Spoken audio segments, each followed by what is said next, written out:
Bapak, Ibu, Saudara yang dikasihi Tuhan, damai sejahtera dari Allah Bapa dan cinta kasih Tuhan Yesus Kristus senantiasa menyertai kita semua. Amin. Pagi ini kita akan belajar firman Tuhan yang diambil dari nyanyian ziarah Raja Salomo, yaitu Mazmur pasal 127. Namun perkenankan saya membagi dalam 3 sesi pembahasan. Pembahasan pagi ini saya akan memfokuskan pada ayat yang pertama, dan bila Allah berkenan pada kesempatan selanjutnya saya akan menyampaikan pada ayat yang kedua, dan kesempatan yang lain akan melanjutkan yaitu ayat yang ketiga sampai dengan ayat yang kelima. Bapak Ibu sudah dikasih Tuhan, sebelum kita membaca firman Tuhan sebagai landasan renungan kita pada pagi hari ini, mari kita berdoa. Saya hantarkan. Allah Bapa yang Maha Kasih, sungguh kami mengucap syukur atas hari baru pemberian-Mu ini. Kami sungguh mengucap syukur atas kesegaran yang boleh kami rasakan pada hari ini. Ya Bapa, untuk mengawali hari ini kami hendak dengar-dengaran firman-Mu. Kiranya Bapa berkenan membuka mata, hati, dan telinga kami, dan berkenan memberikan kami hikmat marifat-Mu, sehingga kami boleh mengerti setiap firman yang akan kami terima dari Engkau. Bersabdalah Bapa, kami siap untuk mendengar. Di dalam nama Tuhan kami Yesus Kristus, kami telah berdoa dan mengucap syukur. Haleluya, amin. Bapak Ibu yang dikasih Tuhan, mari kita baca firman Tuhan, yaitu Mazmur 127. Mazmur 127 ayatnya yang pertama sampai dengan ayatnya yang kelima. Mazmur 127 ayat 1 sampai dengan 5 demikian. Berkat Tuhan pangkal selamat. Nyanyian ziarah Salomo. Jikalau bukan Tuhan yang membangun rumah, sia-sialah usaha orang yang membangunnya. Jikalau bukan Tuhan yang mengawal kota, sia-sialah pengawal berjaga-jaga. Sia-sialah kamu bangun pagi-pagi dan duduk-duduk sampai jauh malam, dan makan roti yang diperoleh dengan susah payah. Sebab ia memberikannya kepada yang dicintainya pada waktu tidur. Sesungguhnya anak-anak lelaki adalah milik pusaka daripada Tuhan, dan buah kandungan adalah suatu upah. Seperti anak-anak panah di tangan pahlawan, demikianlah anak-anak pada masa muda. Berbahagialah orang yang telah membuat penuh tabung panahnya. Dengan semuanya itu, ia tidak akan mendapat malu apabila ia berbicara dengan musuh-musuh di pintu gerbang. Demikianlah firman Tuhan. Berbahagialah kita yang mendengarkan firman Tuhan, memeliharanya, dan tekun untuk melaksanakannya. Haleluya, amin. Bapak, Ibu, Saudara yang dikasihi Tuhan, Mazmur pasal 127 ini merupakan pengajaran hidup yang sangat penting tentang keluarga yang disampaikan oleh Raja Salomo yang berdasarkan pengalaman hidupnya di dalam membangun keluarga. Kita tahu bahwa Raja Salomo adalah orang yang memiliki hikmat yang sangat luar biasa, yang banyak dikagumi orang dari berbagai lintas generasi di sepanjang zaman. Asal hikmat ini adalah pemberian dari Tuhan. Di dalam ayat 1 dari pasal 127 ini, Raja Salomo bersaksi bahwa jikalau bukan Tuhan yang membangun rumah, sia-sialah usaha orang yang membangunnya. Berbicara tentang rumah bukan hanya sebagai bangunan fisik di mana kita bisa berteduh dan mengistirahatkan badan kita. Namun rumah juga mengandung pengertian sebagai keluarga, sehingga yang dimaksud Raja Salomo dalam membangun rumah adalah artinya membangun keluarga. Bapak Ibu yang dikasihi Tuhan, bagaimana kehidupan keluarga Raja Salomo? Dan apakah Raja Salomo menggunakan hikmat Tuhan di dalam membangun keluarganya? Mari kita baca ketetapan-ketetapan yang diberikan Allah kepada Raja Salomo di kitab 1 Raja-Raja pasal yang ke-9 ayat yang ke-6 dan yang ke-7. Kitab 1 Raja-Raja pasal yang ke-9 ayat yang ke-6 dan yang ke-7, demikian firman-Nya. Tetapi jika kamu ini dan anak-anakmu berbalik daripadaku dan tidak berpegang pada segala perintah dan ketetapanku yang telah kuberikan kepadamu, dan pergi beribadah kepada Allah lain dan sujud menyembah kepadanya, maka aku akan melenyapkan orang Israel dari atas tanah yang telah kuberikan kepada mereka, dan rumah yang telah kukuduskan bagi namaku itu akan kubuang dari hadapanku.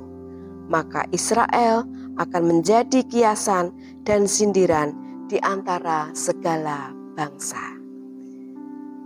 Dalam perjalanan waktu, Raja Salomo tidak mengindahkan ketetapan-ketetapan atau peringatan-peringatan yang diberikan Allah kepadanya. Dia tidak mengindahkan peringatan untuk tidak menikah dengan perempuan asing. Karena kalau menikah dengan perempuan asing, maka perempuan itu akan membawa Raja Salomo menyembah kepada allah-allah yang lain. Perempuan itu akan membawa Raja Salomo jauh dari Allah. Dan benar Bapak Ibu, Raja Salomo akhirnya terseret pada penyembahan kepada dewi orang Sidom dan dewa orang Amon. Akibatnya Allah murka dan menghukum Salomo. Mari kita baca kitab 1 Raja-Raja pasal 11 ayat yang ke-11.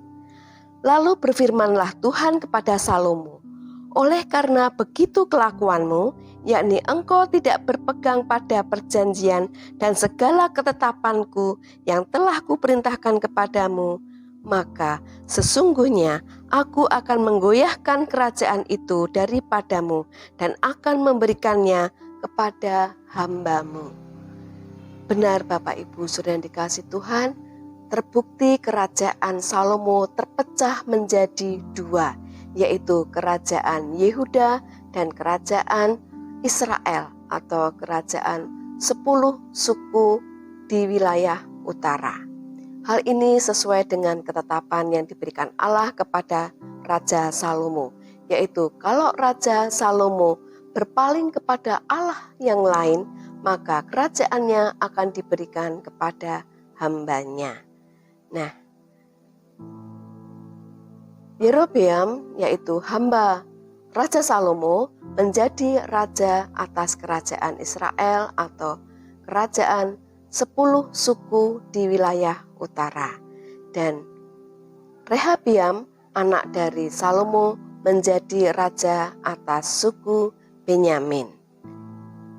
Bapak Ibu Saudara yang dikasihi Tuhan, Salomo sang raja yang besar walaupun memiliki hikmat yang sangat luar biasa, namun gagal dalam membangun keluarganya.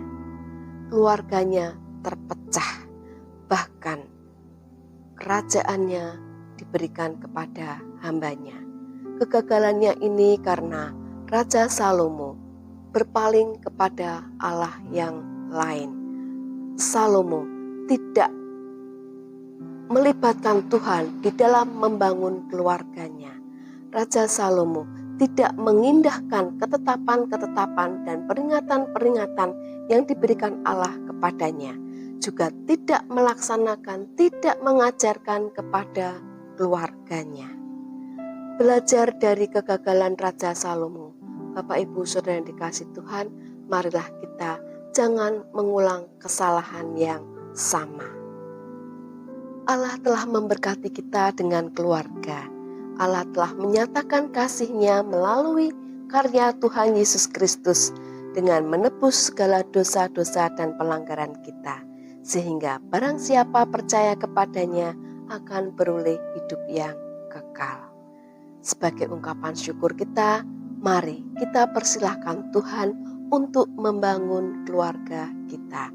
Itu artinya memprioritaskan Tuhan di dalam kehidupan kita, di dalam kehidupan keluarga kita, dan memegang teguh segala ketetapan-ketetapan yang diberikan Tuhan kepada kita.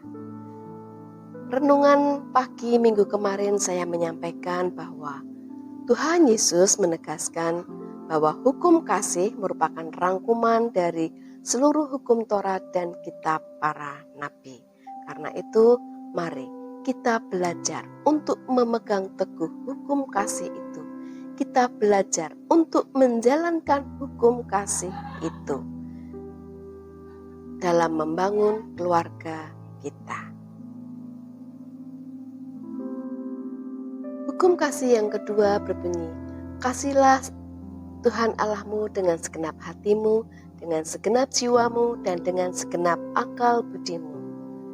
Nah, artinya kita harus memprioritaskan Tuhan di dalam setiap kehidupan kita.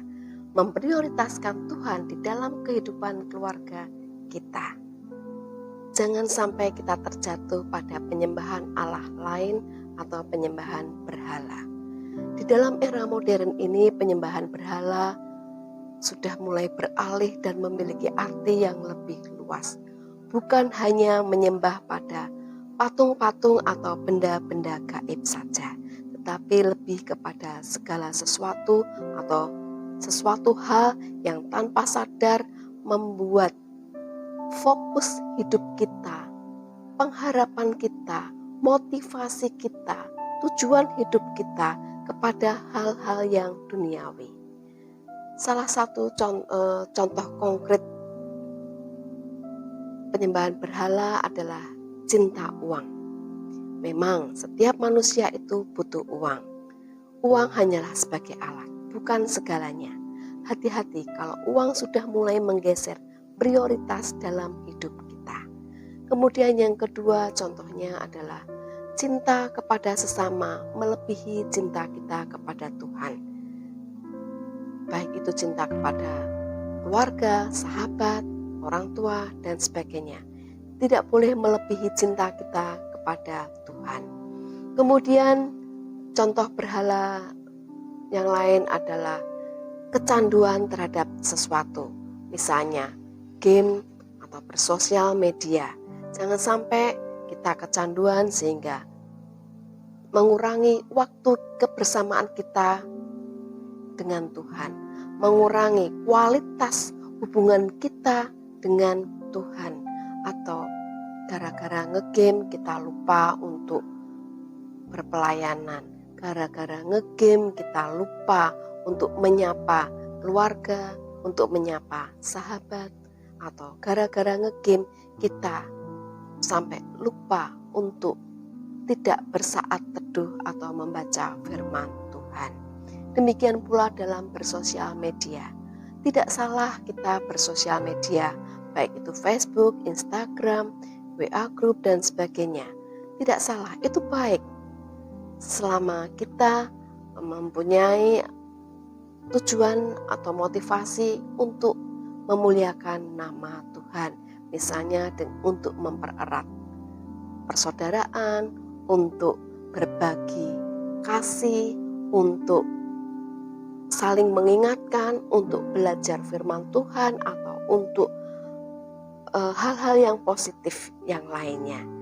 Itu baik-baik saja Bapak Ibu, tapi jangan sampai dalam kita bersosial media melebihi batas-batas sehingga kita kehilangan waktu bersaat teduh bersama Tuhan, atau kehilangan atau berkurangnya waktu kebersamaan kita bersama dengan keluarga.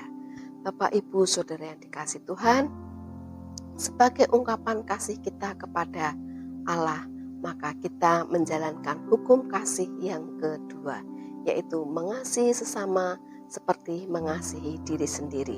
Bagaimana cara menerapkannya di dalam keluarga? Yaitu dengan cara silih asih, silih asah, dan silih asuh. Silih asih berarti kita saling mengasihi satu dengan yang lain di dalam anggota keluarga kita. Orang tua mengasihi anak, anak mengasihi orang tua, anak mengasihi saudaranya, kemudian anggota keluarga itu saling mengingatkan untuk mengasihi Tuhan. Itu adalah yang utama. Kemudian saling silih asah atau saling mengingatkan. Kita hendaknya saling menegur dengan kasih apabila di antara kita, di dalam keluarga kita yang mulai meninggalkan kasih Tuhan atau menyimpang dari ketetapan-ketetapan yang diberikan Tuhan dalam hidup kita. Kemudian silih asuh atau saling membimbing dalam keluarga.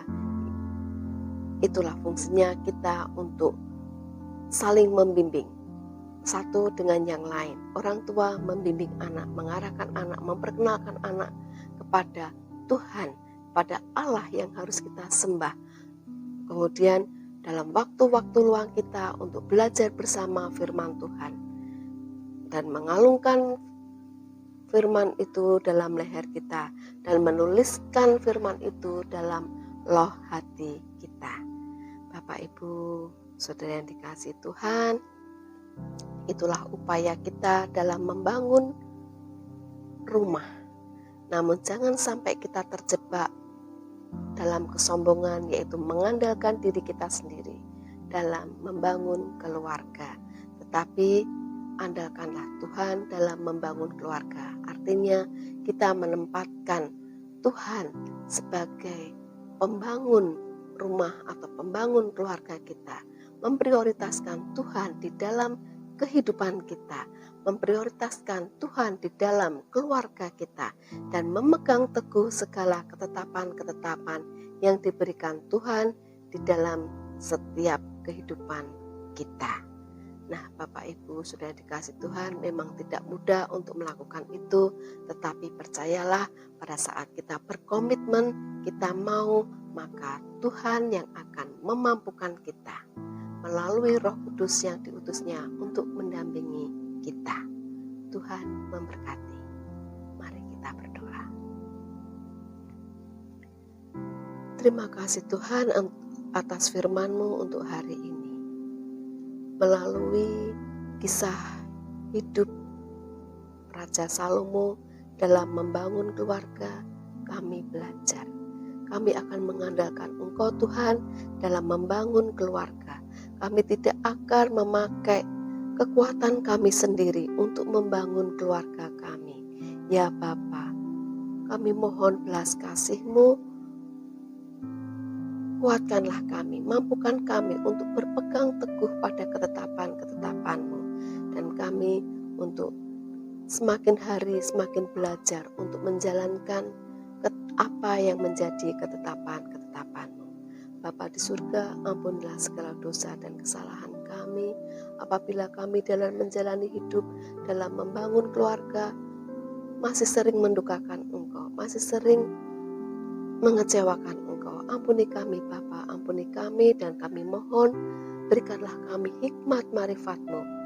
Ikatlah lidah, bibir, hati, dan pikiran kami ya Bapa, sehingga apa yang timbul dalam hati dan pikiran kami, apa yang muncul dalam lidah bibir kami senantiasa berkenan kepadamu dan hanya untuk mendatangkan kemuliaan nama-Mu saja. Dan dalam saat yang indah ini ya Bapa, secara khusus kami memohon belas kasih dan berkat-Mu untuk Bapak Pendeta Nomolas Daryanto beserta Ibu, Bapak Pendeta Timotius beserta keluarga, Bapak Ibu Majelis beserta keluarga, semua komisi panitia beserta keluarga, dan yang terkasih, keluarga besar GKJ Semarang Timur. Bapa, kami serahkan hidup kami seutuhnya ke dalam tangan kuasa-Mu. bukalah tingkap-tingkap langit-Mu, curahkan berkat-berkat terbaik-Mu bagi kami, sehingga kami boleh memuji memuliakan nama-Mu, mengucap syukur atas segala nikmat yang kami terima dari Engkau. Terima kasih Bapa, terima kasih. Di dalam nama Tuhan kami Yesus Kristus kami telah berdoa dan mengucap syukur. Haleluya.